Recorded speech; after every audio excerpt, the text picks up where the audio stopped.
It's me, your host, Rachel Edelman. This is Honorable Mentions. Hello, Ansel. If you are in the chat, say hello or goodbye. Either way, I know you're there. This is Honorable Mentions. As I said before, this is Wednesday night. Exactly. This is Wednesday night. This is 9 o'clock, and this is your show that is every week, this day and time. This is not should not be surprising. If you said if this feels like me saying boo, then it isn't. You are wrong. Without further ado, I want to give an introduction to first our co-host who will be on the promotional art any day now. Any day now.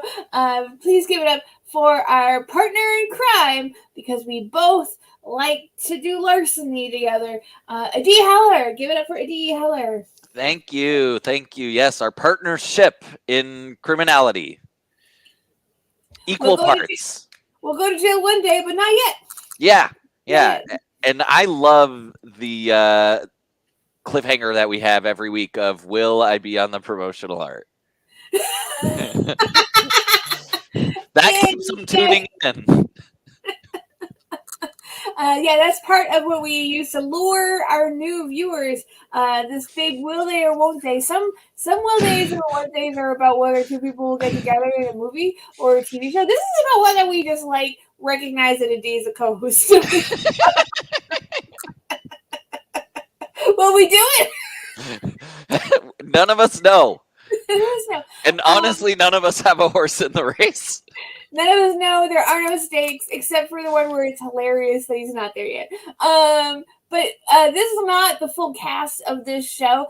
Thank you. At least one person, Ansel, is on the edge of her seat. But we also have one more person in a seat who is also a part of this show. Not just me and Adi this week. It's also our guest, the busiest man in showbiz and the best and most productive comedian in Boston. And if you don't think those things are true, then definitely post on Facebook about it, because that is how we in Boston deal with things. That's how change happens. Please give it up for the wonderful comedian who is more comedian than other comedians. Please give it up for Kwesi Mensah. Hey! How's it going? Ooh, how does it feel to be so comedian?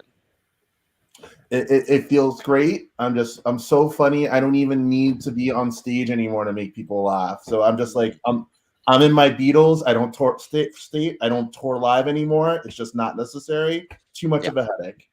Yeah. And like some people don't go on stage because of like the virus, but you don't go on stage for you don't want to, or you don't. I think it's as a power move. As a power move. Yeah. I don't need to. It sends a message. Yeah. You're like, you know what? I've grown as a person. You know, like, I think stand-up comedy is like jazz. It's about the jokes you don't tell. Ooh. Yeah. That is what I will tell myself when I decide not to go to open mics. Yeah, the jokes you don't tell, the shows you don't attend, and the writing you probably don't do. See, I think comedy is like editing an award-winning film. Your editing will not be, your comedy will not be recognized on television by the Oscar Academy. You're going to be in a part of the show they don't telecast, and that's fine. Who needs a movie with edits? No, there's a great. I mean, the theme of the show. There's a great tweet about like the Academy keeps trying to win over new viewers by screwing over the people who actually love the Oscars already. Right. Like you. Like me. I love them so much. I can tell you love that by the way that your head like rolled back. Like you were like forcing back an eye roll, and then like your whole head just like, I love the Oscars. No, I'm just doing my Meryl Streep impression. Oh yeah? Is that what she does? She like goes up? Show off that neck. Yeah. The classic Meryl Streep neck move. Guys, I think we're ready to get into the meat of the show. How do you guys feel about Let's dig right in. Tweet us some tweets. So this is how the show works. If you've never watched the show before, first of all, how fucking dare you? We've been on for a while. And two is that the way the show works is I have perilously, at the risk of my own mental and physical health, looked for the most popular tweets this week that were any good. So I looked for the popular ones, and then I took out the ones that sucked, so that we don't have to look at them. So these are the best ones left because they're popular and they're fine. Are you guys ready? Let's do it. Let's do it. We're gonna share that fucking. I see you as like one of those Mount Everest ascending rock climbers, but the mountain is Twitter. And many people die at different junctures up the Twitter mountain, but you've ascended and plant our flag with only your name on it. That's really sweet. So the first tweet of this week is, first of all, I'm going to show you the original tweet, and then I'll show you the quote tweet. Poppy Corby Tuek is Vinda. This is a fantastic piece. And Adie's already laughing. And this is obviously a character sheet for the new Fantastic Beasts movie. You can tell it's Fantastic Beasts because the word Fantastic Beasts is so fucking big on the poster. They're like, we do not regret making this film series a franchise. We are very happy with our choices. And also, Poppy Corby Tuek is Vinda. So there were a couple. I saw this is absolutely the news, and Dea is Michi. There were a couple of great quote tweets, and I'm going to show you guys one. This one is pretty good.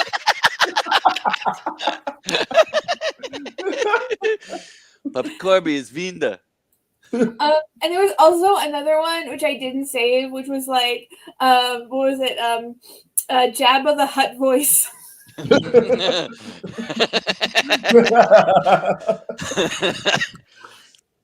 Poppy Corby is Vinda. So yeah, now I want to throw it to you guys. How do you feel about Fantastic Beasts? How do you feel about Poppy Corby to as I'll jump in. Yeah, sure. I couldn't feel more differently about the two things. I couldn't feel more negatively about Fantastic Beasts, and I couldn't feel more positive about the adjacency of those sound words. Poppy Corby Tuek is Vinda.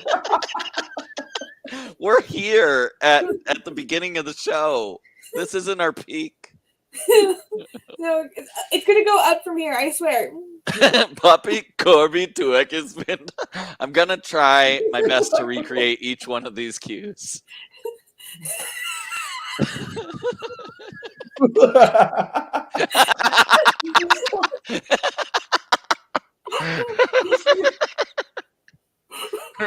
Poppy Corby Tuek is Vinda. I feel like it's one of those things, like, imagine she becomes like a real actor, like, and then we all have to learn to pronounce her name like we had to do with like Timothy Chalamet or whatever. Mm-hmm. That's so okay. I have no idea what else she's been in. We can look that up. We're on the internet. I'm gonna do it right now. Let's do it. Vinda be like, just like Vinda could just as easily just be like, yeah, she's hot. That's all we meant to say in like some random language. What I love about the character sheets, and we'll look up Poppy in a second. What I love about character sheets is that I feel like the reason you would have a character sheet is either if you're excited for the character or you're excited for the actor. And now this is like a character nobody knows, played by someone no one knows. Well, I feel like the Lord of the Rings did it right. They had the character sheets that didn't show anyone's faces because we don't care who's an elf. We just care that there's a new Lord of the Rings. Yeah. Mm-hmm. You just care that there are elves. Well, I mean, that gets to the core of the problem with continuing to produce Fantastic Beasts movies is people aren't excited about the property in and of itself. Like, you can't just tap into that name anymore. So but it's like, what do you're not just going to put up a wand. Yeah. So what I am learning is that this woman has never played like a woman with like who's like she's never played like a plain woman. She's never played like a Sarah or like a Mary. She's always like fucking Dominique or Maryse Louise de Aubergine. Except for once in 2016 when she played Poppy. She played Poppy. She played Poppy. Poppy Tuakorba is Poppy. Una. All right. Now I'm just gonna guess that this movie, it may or may not be good, but I'm gonna guess that it's a bummer. I can tell you with like 89% certainty that a man does something horrible to a woman who's younger than him. A young woman. my God, that's literally the first line of the plot. Yes, exactly. Exactly. Oh no. When she was 13. Oh, okay, this got real awkward. Not so good. I'm sure it's an important film. And we're off topic, but let's look at more funny names. Jabba the Hutt, there you go. Yeah. Papi Corby Tuek is Vinda. Eddie, I didn't know you had like a flawless Jabba impression. I can't do human accents. I suck at them so bad. That's such a deep Zatanna tweet. Mm-hmm. I like that there are multiple Jabba the Hutt. The world recognized that all at once. British people love to be named Papi Corby Tuek. There's a deep moral sickness deep within.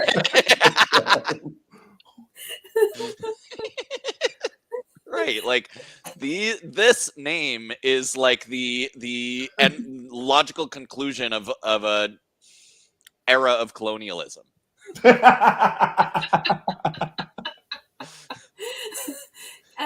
Eddie, I want to hear you trying to answer the dentist questions with your mouth open.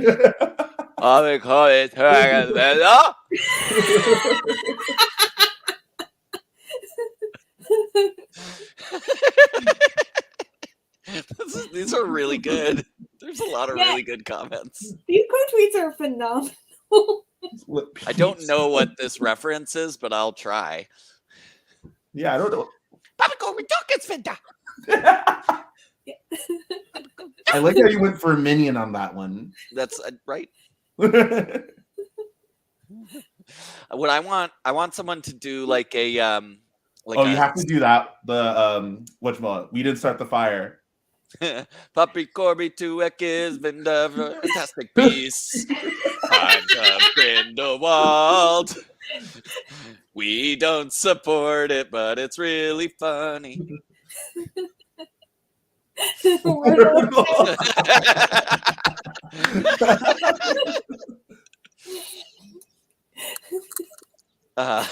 you, Ansel. Thank you, Ansel. I really appreciate it. What is this? What is that? Yeah. It's from a video game. I'm losing my nerd card. Someone's going to get killed once they walk under the center thing. It's a laser that kills them. That's what I say. I believe you.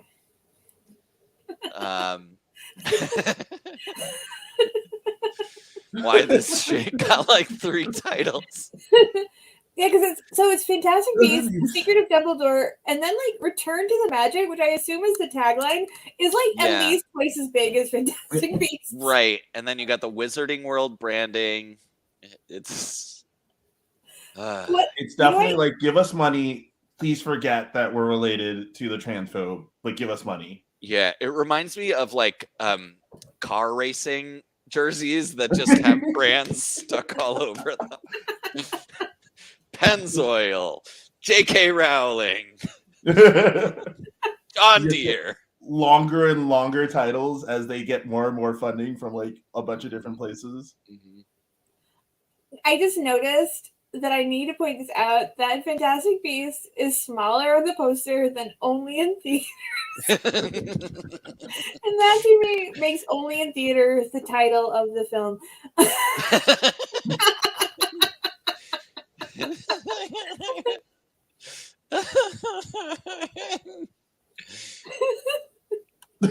It's a real play-by-play from Nixie.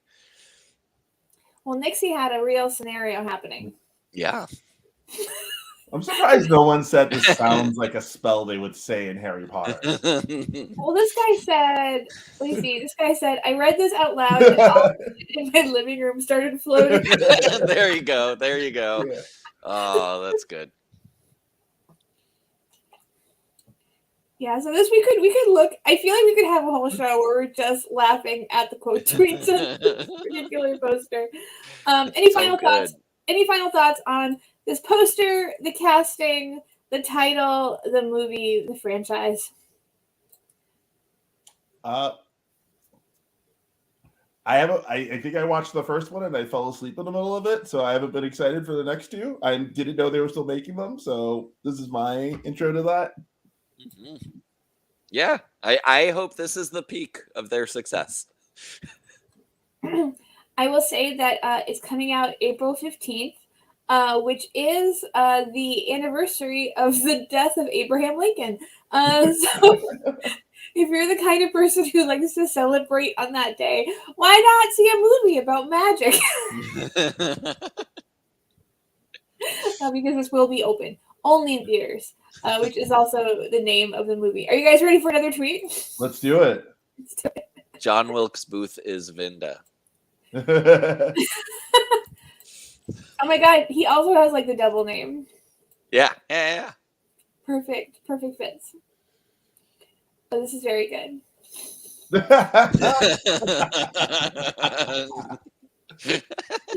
The coins really give this life. The stray penny.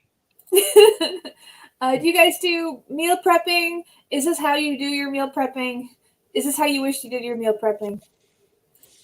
That's how I wish I did my meal prepping. Do you do any meal prepping, Quessy? Do you and Sarah do day-by-day schedules? I do more like I'm like in my dad mode, and so I will like smoke something or barbecue something and have that during the week. Mm-hmm. Yeah, real fun. Yep, big pot of chili, right? Yeah. Yep. I feel like the world thinks I'm a meal prepper, but I am not. I feel like a compliment. That's someone saying that they think you're very put together. Right. I think I put together and thinks about food, like cares about food, right? Yeah. But yeah, I usually think of what I'm going to make somewhere between 11 a.m. and 3 p.m. for dinner. But I have it's been a recurring conversation with Doris that it would be great. It would be really beneficial for us to plan our meals. And do you feel like there's something like holding you back from going full meal prep? Yes, it's I like coming up with food on the spot. It's like fun to like be in the mood for something and get excited about it. And maybe that'll happen if I meal prep, but like maybe not. I don't know. I should take the plunge. I should see how it is. Yeah. Maybe making 7 menus at once is just as exciting as making one menu 7 times. No, we've at the start of COVID, we were all about like we're gonna have like this 2-hour meal on Tuesday, Wednesday, Thursday, and now we've just given up. We're just like, let's marinate some chicken breast, cook it for the week, make some veggies each different day of the week, split it up that way. Like we kind of hit like a COVID. Everyone like in that first couple months, we're like, we're gonna like better ourselves, and now we're like, oh, this is like our life now. Fuck that. Mm-hmm. Yeah, let's find a plateau that we won't feel too awful about. Toilet prep even harder. Yeah, I want to see where the Taco Bell bin is.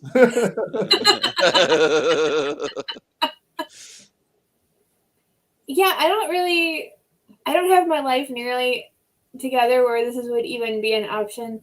Usually, like, either I'll order something out or my mom will cook something and then we'll have like a day and a half in front of us. But it's definitely day by day as well. Do you, separate question, like fast food?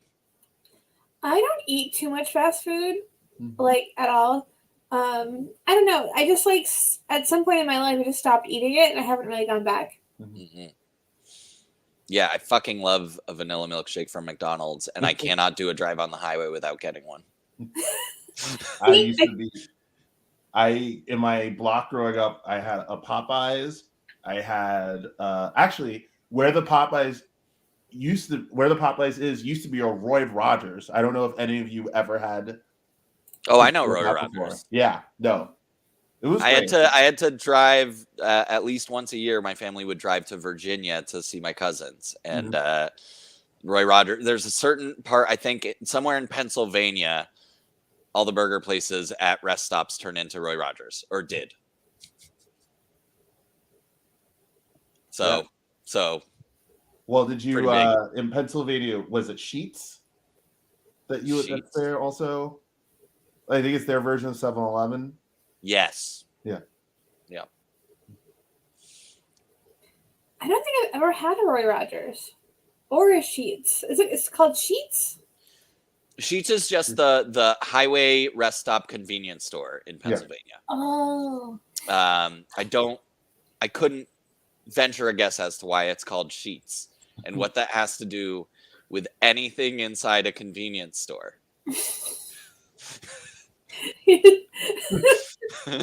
I mean, maybe that's what it gives you after you eat their food. I don't know. Hey. Yeah, those Sheetz taquitos. They're great going in. Well, that was our meal prep tweet of the week. So remember, always. Oh shoot! I forgot to get that segment jingle ready. Meal prep tweet of the week. So this is a video that I found today, and I thought it was very important to share with both of you. Okay. It is, and all of our viewers as well. Hello, Pfeiffer. Pfeiffer knows about Sheetz. Is it good? While we wait back on whether Sheetz is good, let me just cue up this video for us. This is called "How Another Car Pull Up with the Other Car," and it has 225,000 likes. So you know it has to be pretty good. And I hope you guys are all excited for it because here we go. And I don't think there's any sound on it, and we don't need any sound. But let's just watch it together. Here we go. Very normal intersection. Whoopsie. Oh. Whoopsie doodle. But are we done?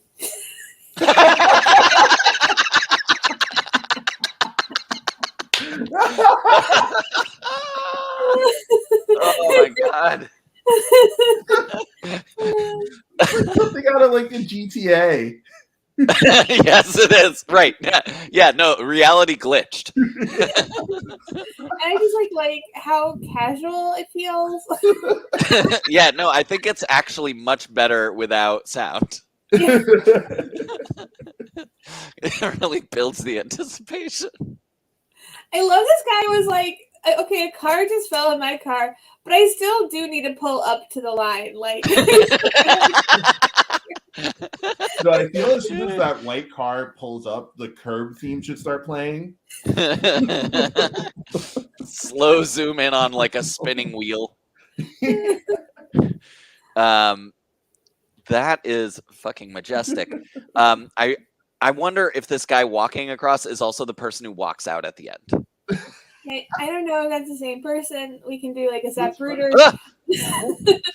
Dear God. Let's follow this up. Is that the same guy? Does he have a purple shirt? Let's see him. You have those swaying jorts. Do it. Oh, is it the same guy? No. Yes. Oh, I think that is the same guy. Yeah, that is. I think it's the same guy. Yeah. It's like I just gotta let them know I'm alive. Oh, you know what it is? Is he's actually like a superhero or a supervillain maybe, and his power is that he can move cars, and and so he walked past. He did his dirty work with his mind, and then he's just gonna admire his handiwork for a second. He's gonna give it, a pregnant pause. Oh, I like how people are talking about the caption and how another car pull up with the I just gave up trying to read that. Another car pull up with the other car. I like it because it actually is like getting its point across, but it's confusing enough that you don't know what's coming. Yes, it's actually brilliantly obfuscatory regarding the ending of the movie. And I actually really like the caption, even though it is like weird because I think it's as chaotic as the clip. And it's like form to function, right?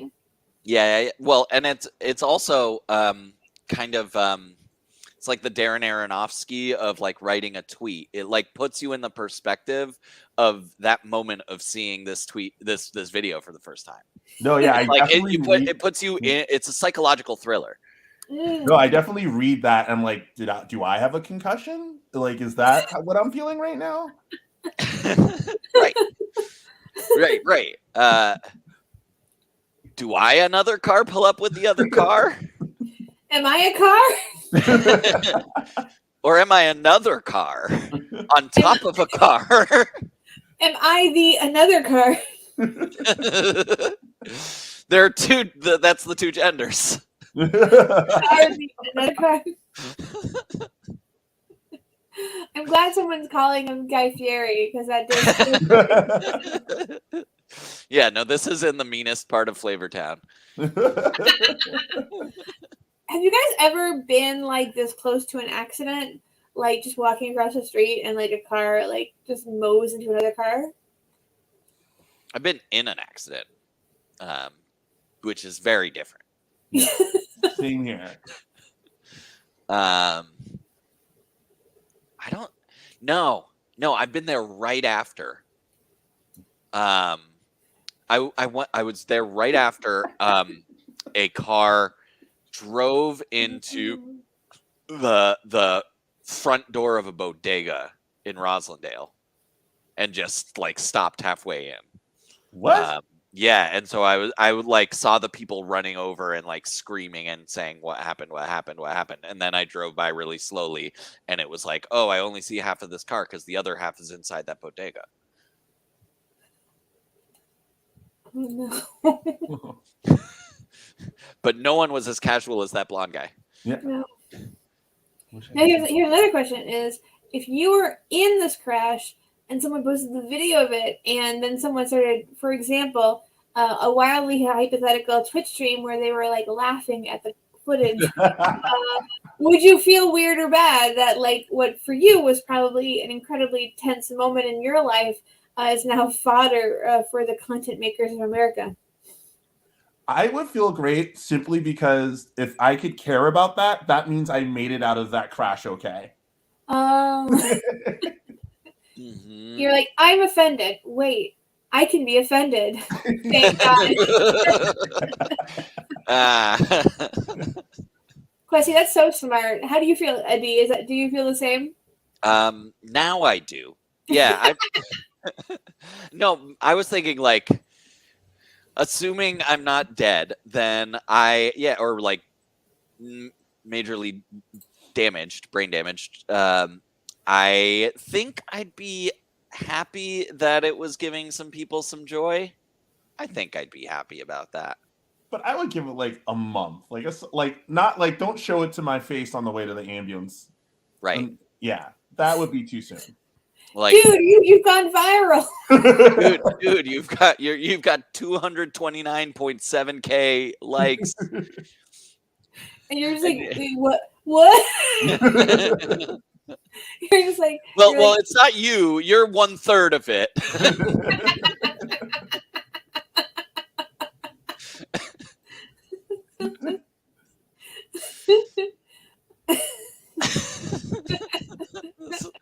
I really enjoy when we have a video also because we get to keep seeing it start. Yeah, I like. Really, Yeah, like I didn't really get like the Zapruder film until I had my own Twitch stream where we just got to watch the same video 100 times. You're like, it actually gets better every time. really, you start to really see it, you know? Yeah. Yeah. Well, I think that's enough of that one. We're gonna move on. Everyone, get ready for more quips for a new video. So this has 74,000 likes. And this is just a joke, but I thought it was pretty interesting. It goes, don't think I've met a single person who listens to Machine Gun Kelly. He is less of a musician and more like a mischievous forest spirit who emerges every 5 years to haunt a very beautiful woman to the point of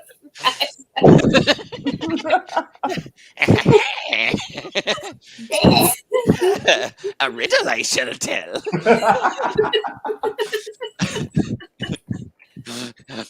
Megan Fox I will enchant. I like that your forest spirit is just it's just Gollum.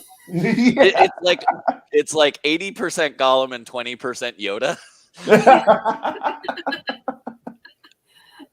I feel like I don't think Yoda's like a forest spirit because he lives in a swamp, so he'd be like a swamp fae. Yeah, well, and he's a force ghost. He's not he's a spirit. Spirits are ghosts, and ghosts are spirits, maybe. Yeah. Well, unless you got Grogu involved now. Oh man, don't get me emotional. I don't have Disney Plus. I'm pretty cool.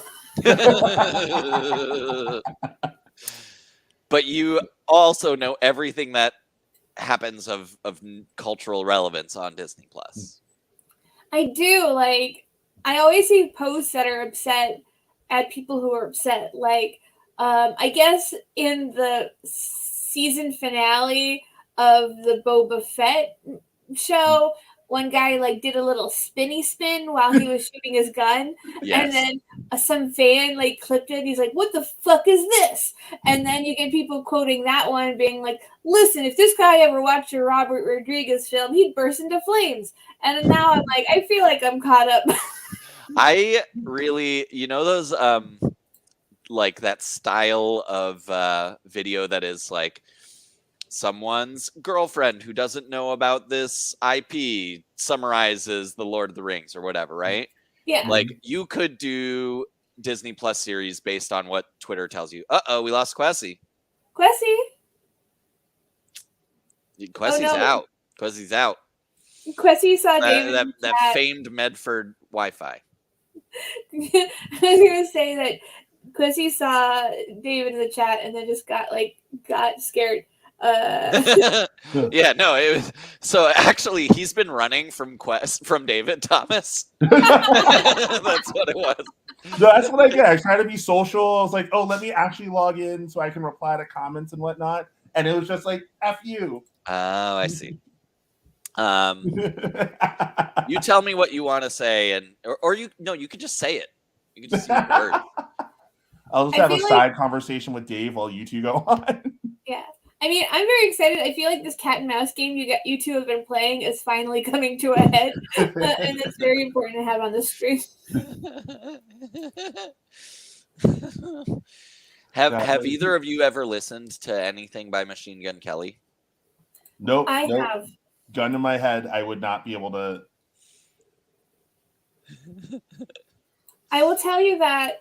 So I was curious because I'm like, who the fuck is this guy? Because he started showing up in all these pictures, and he always looks very I'm the coolest kid. I'm the coolest kid in school. I have 1 billion tattoos, and I make the gun sign to my eyebrow, and I smoke a cigarette. And so I was like, oh, I wonder what his music sounds like. And I listened to it, and it's the softest pop punk you've ever heard. You could fall asleep. This pop punk is so soft, and it's for 9-year-olds. Yeah. You're saying there are no doubt songs that go harder than Machine Gun Kelly? I would say that all No Doubt songs go harder. Oh, don't speak. Like, he makes music for toddlers. Like, I was shocked at what a weird gulf there is between, like, his public persona of this, like, bad boy with, like, how, like, the fucking, what's the turtleneck guys? The dibbles, the wibbles. Oh yeah. I feel like they could cover a Machine Gun Kelly song and make very few changes to it. That's my feeling. That's like the Kids Bop, the Kids Bops. Yeah. Yep. I will also say that he has a new song out with Willow Smith called I Fell in Love with an Emo Girl, which is like the worst shit I've ever heard. Like, it is just like the most like, it sounds like they had 5 minutes to make a 3-minute pop song. Oh, man. I'm going to listen to it and come back next week with my roasts of that song. Cool, thank you. Yeah. Yeah, I mean, we can't play it, I think, because we'll get DMCA'd, but for sure. It's like, it's like literally like the worst thing I've heard. Not nearly. And you're just like, wow, it's like, it's very like, what's the word? What is your like, when you want someone to buy something, it's like patronizing, or it's like, right. But it's like, it's pop punk that's like made to like sell like lame graphic tees at Target. Yep. Exactly. Yeah. Yeah. It's made to play in Target. Yeah.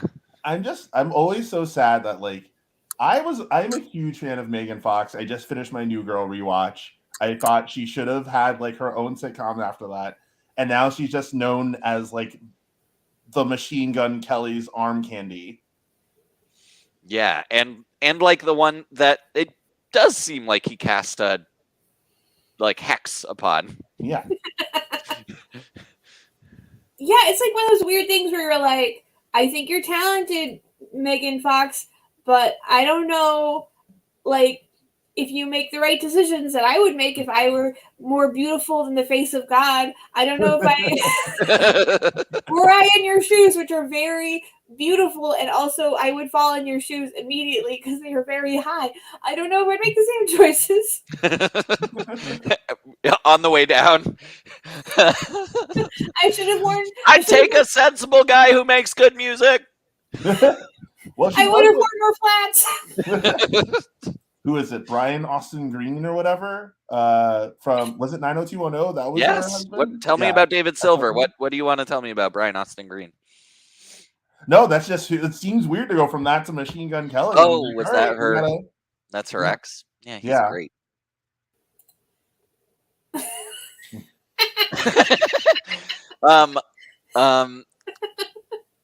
Hold on. I want to make sure I get this right before I ask you to look it up. Yeah. We can just like keep looking at pictures of them. I'm interested. Yeah. Look for a picture of Liza Minnelli with David Guest.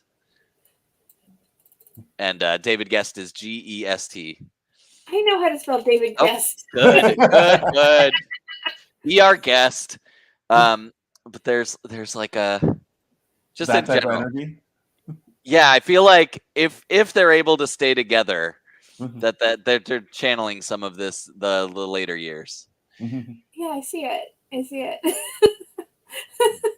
They're one of my all-time favorite celebrity couples. They're great. God bless them. I love there's this new trend on Twitter where they're pointing out like all of the nepotism in Hollywood, and they're like, Liza Minnelli, no one knew she was like, all right, I hope you're being sarcastic here. Okay, so this one, we're going to move on. As much as I would love to talk about Machine Gun Kelly for 50 minutes. Mm-hmm. So this is one that has 124,000 likes. 24,000. So that's like 1/10 of a million likes. So 86,000 people were currently, at the time of this posting, watching a live stream of a guy shouting, "Go on then," at pilots trying to land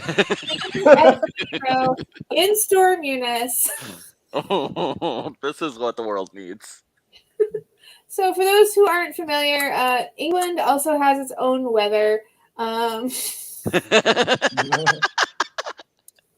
I know it's crazy. You're like they have their own pop culture, they have their own music, and they also have their own weather. So They have Poppy Corbin Benson. This past week they've had a terrible storm called Storm Eunice, and I guess they were cheering on this guy. This guy was cheering on the airplanes as they landed. So we're just gonna watch it right now. Fair play for this pilot. Oh, easy, son. Easy, easy.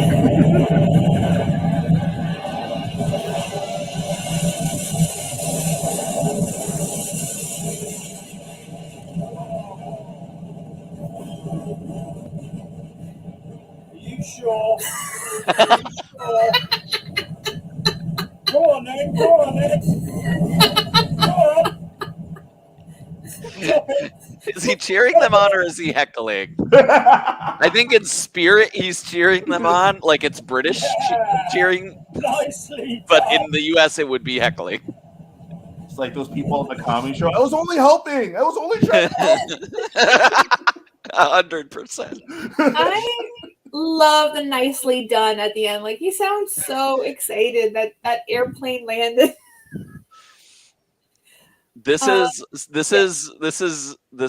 what a pandemic does to people. I feel like this is like the British Bake Off of heckling or something. Well, you see, we have 12 airplanes in the tent this week. Oh my god, what if they did British baking show, but it was just airplanes?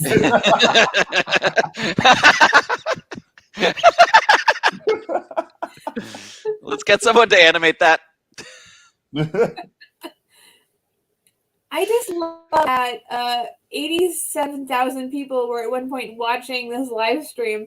Like that's to me is extraordinary and speaks to the strength of the British character.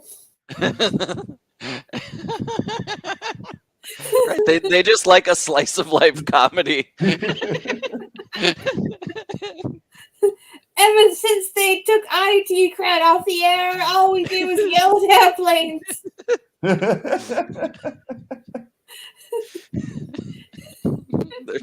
They're shipping the plane and the landing track. What is that? Strip. The strip. Have you guys ever watched like a live stream of something that felt really exciting at the moment, but might be hard to justify after the fact? Yes. Yeah. Yes. I've had those moments where like someone tells me about a camera at a zoo and they're like, there are baby parakeets. And I tune in. And it's like, I've never seen baby parakeets before. And these are like immediately born. And that's like amazing. And then I send it. And then this was like back when I worked in an office and I would like pull someone over to my cubicle. And then they just sit there and the other person would not be affected even in the least. And so then I'm like, maybe it'll get good. Maybe something will happen. And then we just wait. Then we just wait. No, I'd love for... Yeah, like what do you when you say it gets good? Like what did you foresee happening? Like they spread their wings. They spread their wings. And then put them back.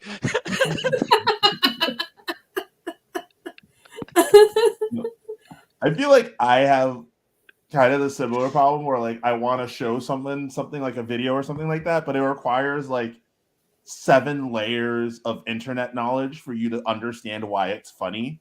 And I was like, oh, if I have to spend like half an hour explaining to you, that defeats the purpose. Can you think of one example of that, Quincy, where you're like, man, if you knew all of the backstory of this clip, like you would think this is hilarious?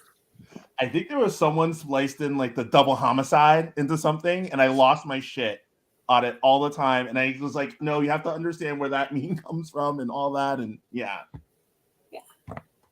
And I'll say that Quessy and I are on a very, very exclusive Twitter group DM where all we do is share pretty obscure Avatar: The Last Airbender memes. And very, like we're definitely past the point where like the like just straight up good ATLA jokes are playing, and now it's all the like layered ATLA memes within other memes kind of references. It's funny because if I hadn't heard you say Avatar: The Last Airbender, and I would think you were talking about the city of Atlanta. Like, you know how in ETLA, You know, like the cabbage bit in Atlanta, like you know the show.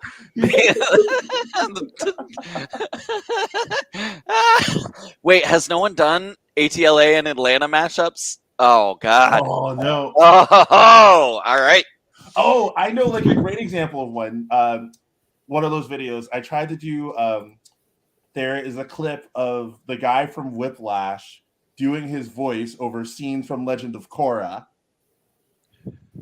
But you have to understand why that's so hilarious. Right. Yeah. You have to understand good like character stuff in both of those. And then I'm also showing it to a friend, and in Whiplash, he's a complete and total asshole. So he's saying like really like these really terrible things, and I'm laughing. She's like, "What are you doing? This is just terrible." I'm like, no, it's funny because it's like next to each other, and that's the joke.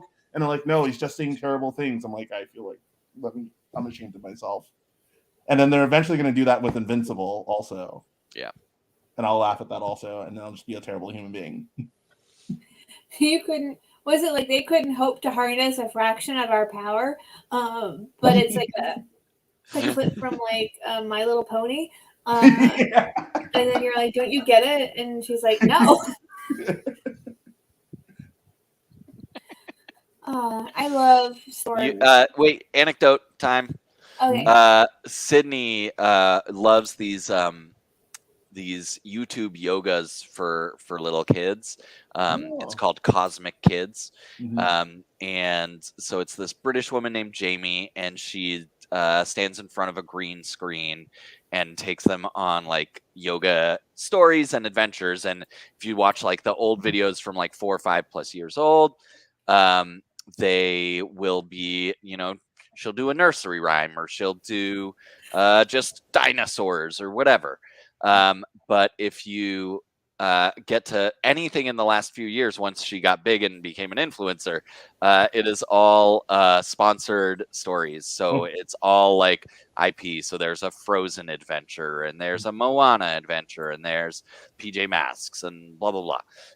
Although my favorite one, side note, is that she did one for The Very Hungry Caterpillar with Eric Carle, and that's fantastic. But anyway, so they did very recently a My Little Pony Cosmic Kids yoga, and it is so normally it's a real adventure that just like kind of uses some of the material from that story of the movie or whatever. But the My Little Pony one is just straight up like, we're going to introduce you to 10 ponies and tell you about them and make you do a couple yoga positions. And it's just so phoned in, and it feels gross. And it's so weird to me how that like one little difference makes these yeah, there it is. Yeah. Cosmic Kids Yoga Adventure. I'm betting you have safe search on, because I assume that search was gonna have some real shady stuff on there. Yeah. I'd be like, well, we did get banned from Twitch, but in my defense, I did not think about how Google searches work.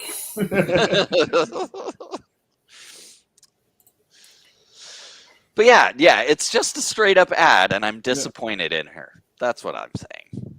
She sold out. Yeah. She sold out. Wow. Cosmic Kids, we really thought more of you. You get into the old videos, and she's like doing like almost like parodies of Sprockets from SNL to make videos for the kids. Like, it was a very creative channel at one point, and now she's selling ponies. I feel like you're talking about like a favorite band of yours before they started playing stadiums. Yeah. Yeah. Oh, you get they're fucking the European B-sides of Cosmic Kids Yoga. Like yeah, I know. When she's telling Little Boy Blue, like the first 2/3 feel completely derivative, but then the changes happen. Yeah. Then she like starts taking you on like her own journey. Yeah. Right, and you understand like that. Oh, she's Little Boy Blue. Mhm. I like this is a meme. This is from Know Your Meme. It's just all the ponies doing yoga. There you go.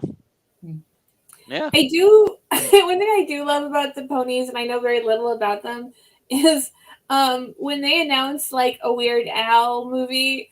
There was definitely people on Twitter who's just like, I love Weird Al. He's so funny as Cheese Sandwich on My Little Pony, and that's like where they know him from. Mm-hmm. That's not okay. That's not okay. It's not okay. You know, like Cheese Sandwich. Well, I feel like there's like an entire generation that's only gonna know Estelle from like Steven Universe and stuff. Yeah. Mm-hmm. Yeah, I guess that's just the slow march of time, and what I'm actually upset at. But look at him; he's such a happy pony. Yeah, it's a good pony.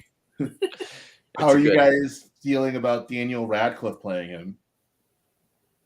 I wanted him to play himself. I thought it'd be funnier if they just had Weird Al play himself at every age. I don't know how I feel at all.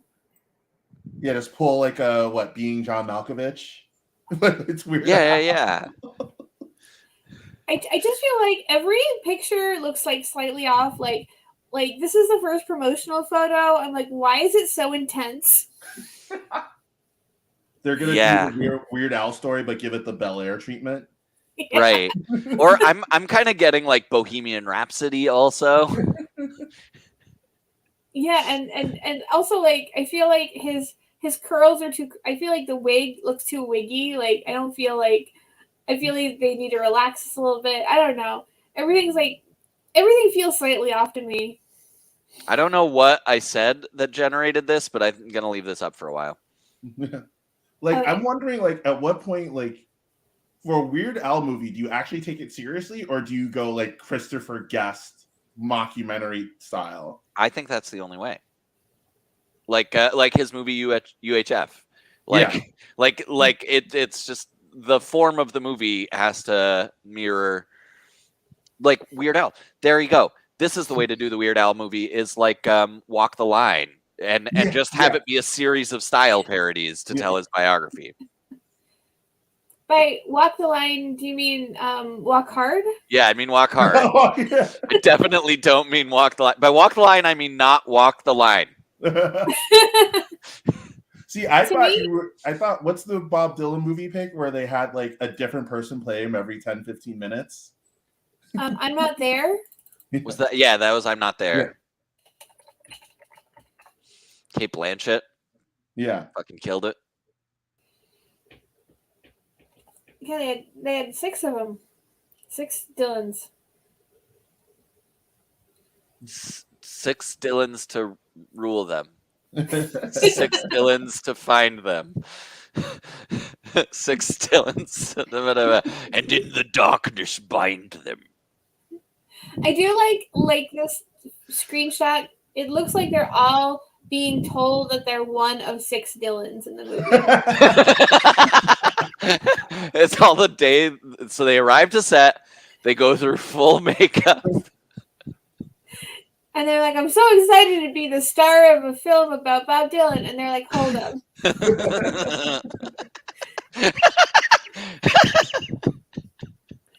Sorry, we're not done onboarding you onto this experience. You were one of 6.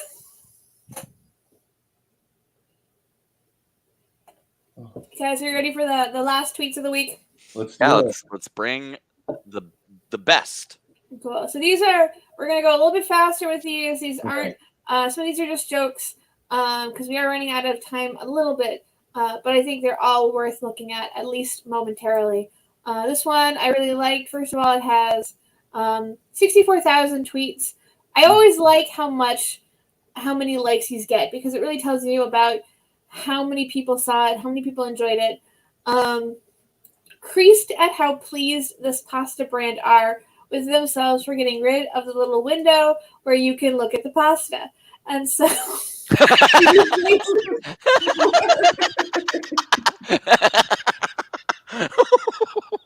no more plastic window, changing our world one pack at a time. So I originally saw it and I thought, oh, they got rid of it. Fine. I didn't realize they were also patting themselves on the back for it. Oh yeah, they think they're changing the world. Yeah, no, I'm excited to find like their YouTube channel where they've got like a 3-minute video with inspirational, free MP3s on in the background about like zero, like a carbon net zero. And I wonder, are they just going to bring it back as like spaghetti classic when they eventually put the window back in? Mm-hmm. Yeah. Right. But like right now, they're like spaghetti is not for our parents. They're not for us. Spaghetti is for our children.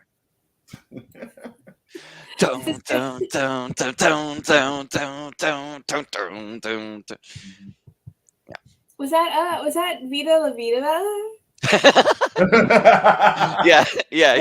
Sponsored by Chris Martin of Coldplay. Was that on He's purpose? personally paying for them to remove all the plastic sheets. Was that on purpose, Eddie, or did you accidentally start humming Viva La Vida? Yeah, my brain just immediately plugged that in right there. They say, but they sell millions of boxes. That's a lot of plastic gone. It's not just the plastic that's gone. It's the fact that this is now easily recyclable, but which before they would have had to remove the plastic, which I'm sure most people didn't do. So maybe they have a point. What do you guys think? Now I feel like a jerk. I think they do have a point. I also think it's really, really funny that they had to be so excited about it. Why can't it be both? Yeah, they should have put like no more plastic window. Here's a small behavioral change. Everything still sucks balls. Yeah, it's a good thing. I'm not upset at them for doing it. I'm happy that they did it for the planet, and I'm happy that they made a really goofy graphic about it that has 2 fonts, which is one more than they needed. And then the liberals are taking away our pasta windows.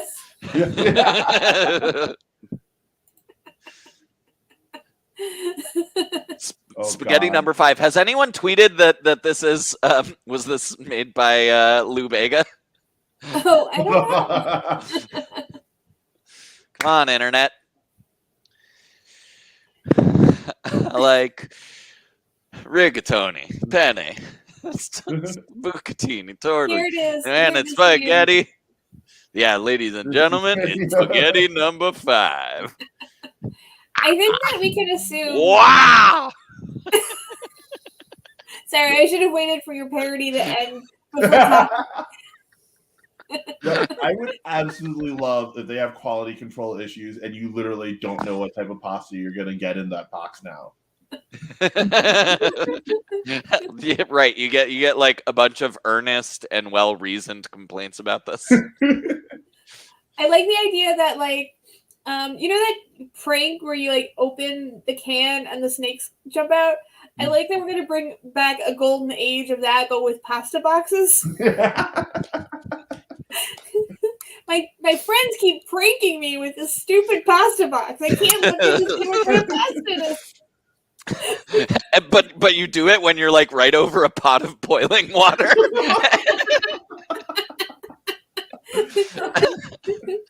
No, I'm just boiling all these plastic snakes, and that can't be good for the environment. Street pasta. A lot of people like want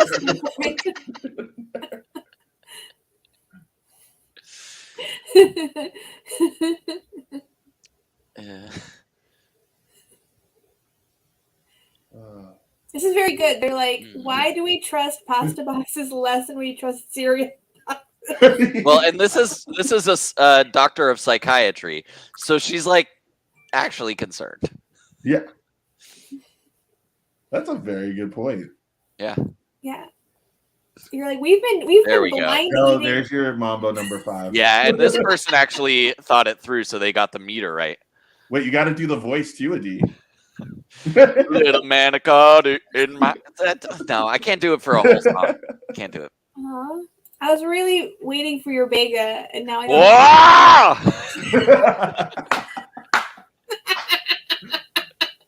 You're like, I am the top Lou Bega impressionist, but I only do the scream. I cannot do the other parts. I show up in the full outfit. Doesn't he have like a giant, like, he like wears a zoot suit, right? And he has like a giant Yeah. collar. Oh my god, MLav is my champion in the chat. Thank you. She's one of the real ones, you know.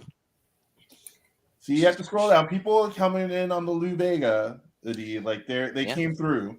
Mm-hmm. Yeah. Well, so part of the story of this partnership between Rachel and I is that Rachel is very online on Twitter, and I am very online in like parent Facebook.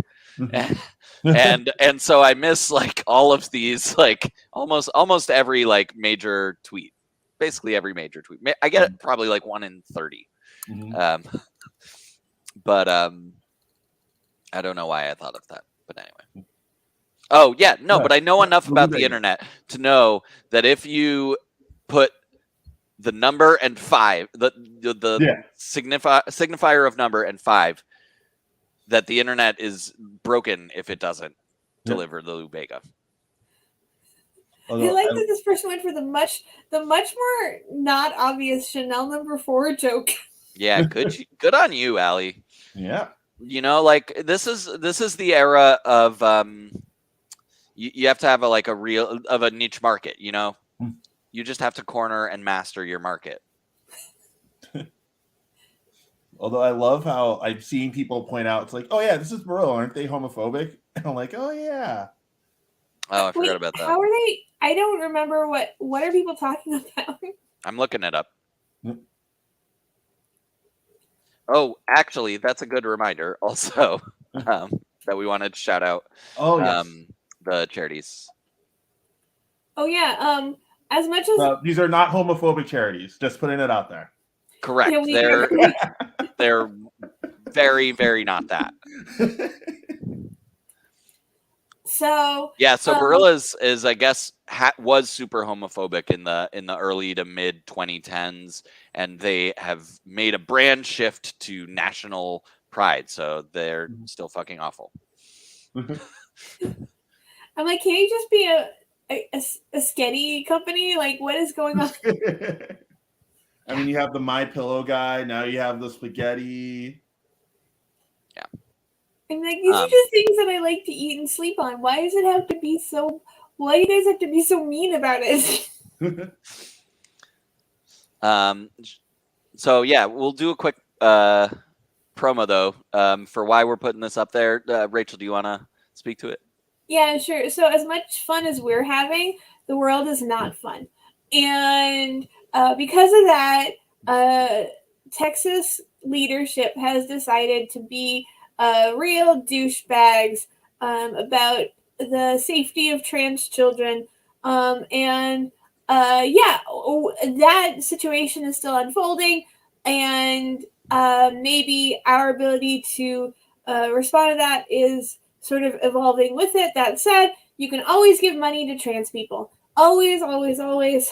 And therefore, we're going to put a link in the chat to give money to trans people in Texas who are, let's say, in a place that is not conducive to being healthy and being not harmed by the present leadership there. So, Adi, if you can throw that in the chat, that would be awesome. Working on that right now. And thank you. Yeah. There we go. Here we go.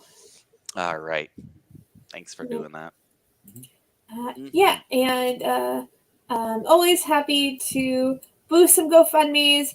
If there's a GoFundMe you're interested in us boosting on the channel, please let us know. Just a couple more joke tweets before we move on to Parents Corner with a D. I know it's the segment we're all waiting for, but we just have a couple more tweets to go through. This one's me after a few drinks. Cigarettes are back.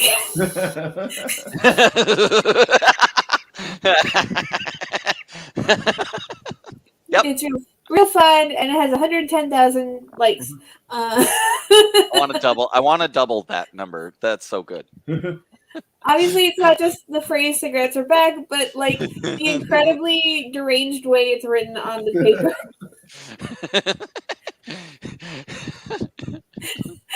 Like someone sort of at the edge of life finally got life-saving cigarettes. All right, so that's how you're seeing. I was also seeing a death-related story, but it's like, the shipment of cigarettes. Like the store had been out of them for days, and it's like 2-block radius of people were not getting theirs. They had to go further to get cigarettes, and it was a real problem.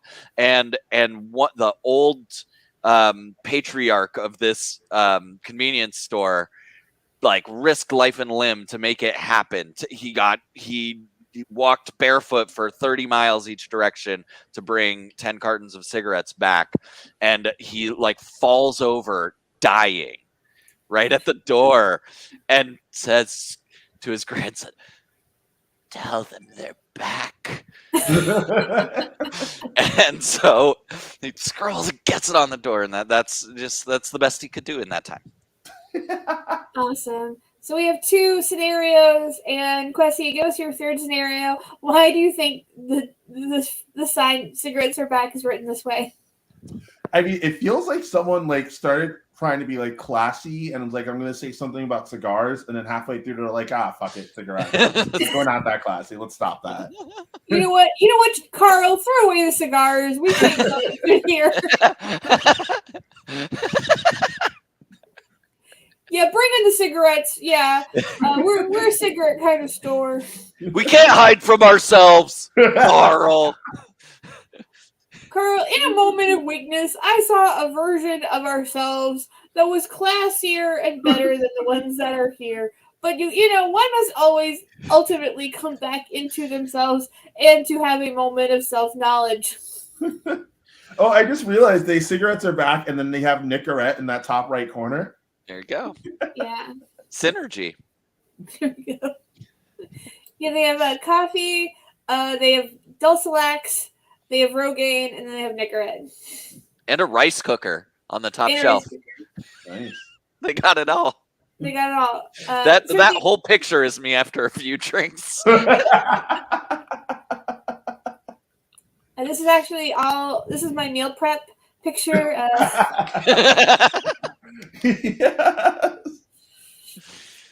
Yes. I like to prepare some Nicorette for later in the week. That's my Friday. On Friday, I start solving my addiction. So we're going to move on. We have 2 more. Okay, I love this woman. We have to watch her. This woman, the caption is just, "Good morning to this woman and her only because I understand her." So we're going to flip the switch on this volume, and we're going to watch this beautiful, perfect woman who is better than all of us combined. Here we go. Now watch this. Sorry. But this is exciting. Now watch. But this is exciting. Okay. What I want is to somehow do a mashup of her and that guy who was skiing from a couple weeks ago. It's almost like she's God. So if you missed 2 weeks ago or 1 week ago, we watched the skier just take a real hit to the balls. I saw that. Yes. It's like a marker.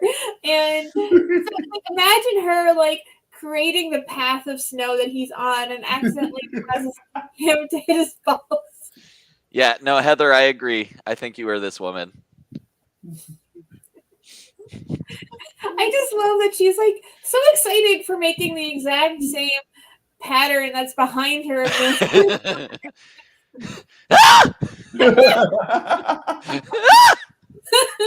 Like, I've never been this surprised by anything, and I think if it were all around me, it would be physically impossible for me to have the level of delight. So, is she Lisa Frank? Oh, I wish she was. I hope she is. Yeah.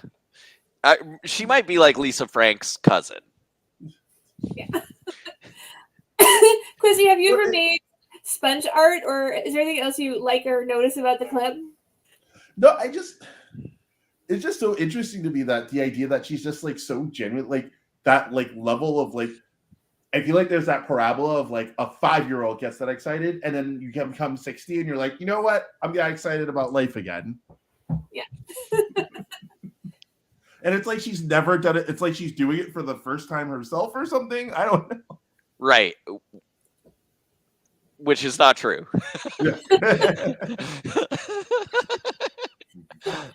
But this is you're 100% on with that, because at least my 3-year-old, I don't know about 5, but you never really know what reaction Sydney's gonna have. Like, she has things she likes that occasionally she really doesn't like. Tonight at dinner, she said, so it was supposed to be a taco night, but then they kind of turned into burritos, and she rolled her thing up and then took it apart, and she says, "I'm not making a burrito ever again."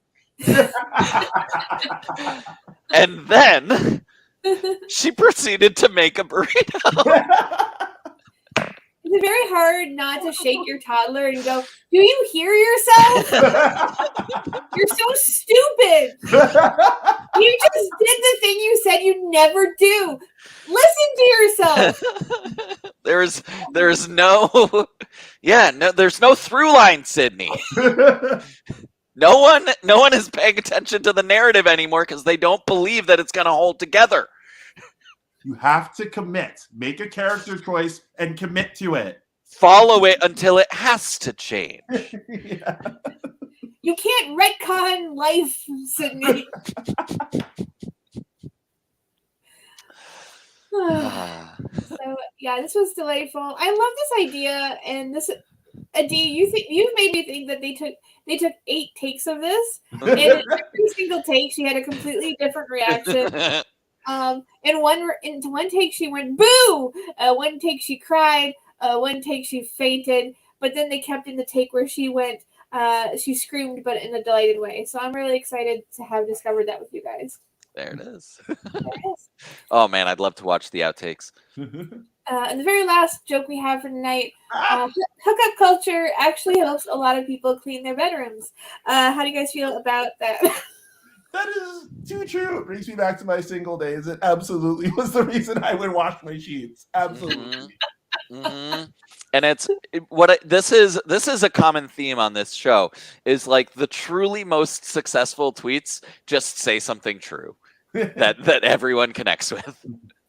You're like, this is barely a joke. This is not even a joke. What's the one underneath? The one underneath this is wild. Unfortunately, a lot of dudes don't mind fucking in a messy room. I was tag teamed by 2 cousins on Thanksgiving.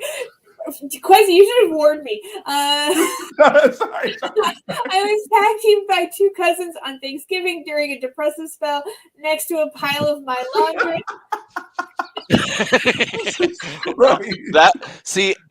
And that's a comment that got 1227, which is good. That's a comment doing very well. And this response is perfect. I just like, this is a real lesson for me to not read tweets Yeah, no cold reads. I thought you saw the tweet already. I thought you like skimmed it. I did not mean to like surprise you with that. No, it's fine. I'll heal. You know what this tweet needed? It needed a little plastic window so I could see.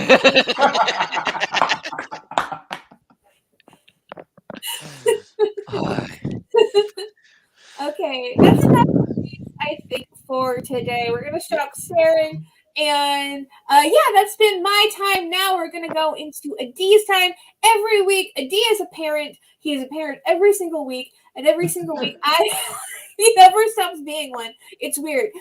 So No, this I thought week, you were gonna be like only like once a week, like he's a divorced dad or something. Adi's a parent. yeah. Why does it automatically jump in? I hate that. Sorry, everybody. It's okay. By the time Matt is back in teching, if he's never going to tech this again, what are we talking about? Someday I will not reveal the thing before I set it up. Okay.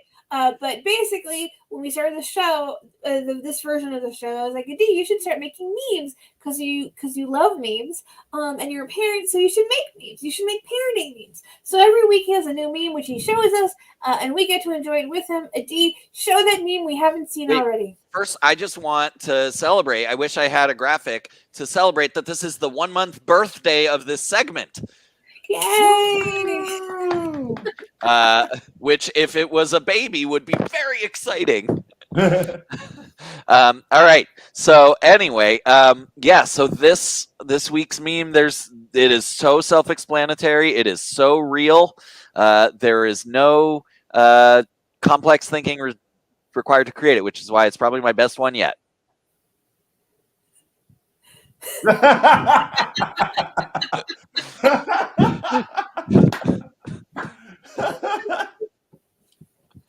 And this one, let me tell you, is doing numbers in my 2 parent groups. This one, the numbers shot up when I posted it. I love it. I have no words. It's perfect. I assume that are all the toys broken now, or are they all just scattered to the wind? They are just all everywhere, and yeah, definitely the things that were sets are no longer complete. The things that were 8 of them, I can now find at most 7. This is where did you get the template from? Like the oh my god, I've seen this template. It is a wildly underused template, but it is out there. So I've seen it a couple times, super randomly. I can't even remember what the old ones were, and I just love it so much because it's wildly destructive, but it's still the Doge, and so like now I realize that it's perfect for doing little kids. Yeah. Do you feel like you will be exclusively rendering your 3-year-old as the Doge? The Doge Sandstorm, I think. Yeah. I think it's a Doge Sandstorm. I won't exclusively do it. She's also a maniacal genius, a calculating genius. She is probably also things that I have yet to discover. I don't want to hold myself to one template, but I know we'll come back here sometime. Excellent. We'll give it up for D. Give it up for his parenting meme corner. If you see it in the wild, definitely give that a thumbs up and retweet or repost or wherever you are. Share it with your friends. Yeah, I'll go put it out. We can have the channel retweet it. Hell yeah. Yeah. So I think we're running out of show. Before I start doing all our plugs, Quessy, this is your time to shine. Is there anything, either if not to plug, then just to recommend, or to say to the audience, things you'd like to say that have nothing to do with what's come before? It's your time to talk to them. I mean, I've got nothing to plug. My only one thing that I plug is I tell everyone who listens that they should be watching Abbott Elementary. It's like one of the greatest radio shows on TV. Oh, and I also started watching Bel Air. I immediately went into it thinking, I was like, this feels like a 30 Rock parody. And now it's like one of my favorite shows on television. So Abbott Elementary, Bel Air. Hell yeah. All right. I've heard Bel Air's really good. I heard Bel Air's really good. No, it is surprisingly really. I honestly thought it was going to be like, this feels like a thing that they would have on 30 Rock as like a spoof show. And I was 100%. So ready for it to be terrible, but it was so good. I will not resubscribe to Peacock. I cannot do that to myself. I'm sorry. Why? Too much stuff you binge on there, or? No, too much. No. No, no. Somebody in the chat is saying $5, baby. Yeah, that low price point is what's deceptive. Anyway, Yeah. Peacock's fine. Peacock's fine, but I've just got too many fucking shows. Too many fucking shows. I've had it multiple times. I've a couple times I've taken the leap. Like I want to watch blah blah blah, and I still don't even get around to it because I don't know. I don't like Peacock. You don't like Peacock? Is it on Hulu? Or is any of this stuff on Hulu too? I know. It's an exclusive. Abbott is on Hulu. Yes. Bel Air is only on Peacock. Okay. So we can all watch Abbott because we all have Hulu. Yes. Because that's the one of the ones you need. Do you need streaming at all? But if you do need it, then you have Hulu. Worst of Tim's. This is good. This is very real. This is a lot of people. That's like why I get Paramount Plus during the summer so I can watch occasional Big Brother live feeds, and then I always forget for a couple months. So if you came for the bicyclists, stay for the Bel Air. Come for bicyclists, stay for Bel Air. That's the new tagline for the show Bel Air. I almost called it a movie just because it looks so nice. But it's a show, and you should watch it if you do have Peacock, because Kwesi likes it. And what he likes, you're welcome. Cool.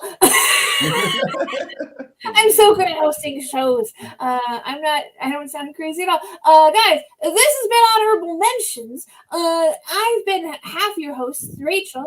This has been the other half host, Dee, and this has been our guest, Kwesi.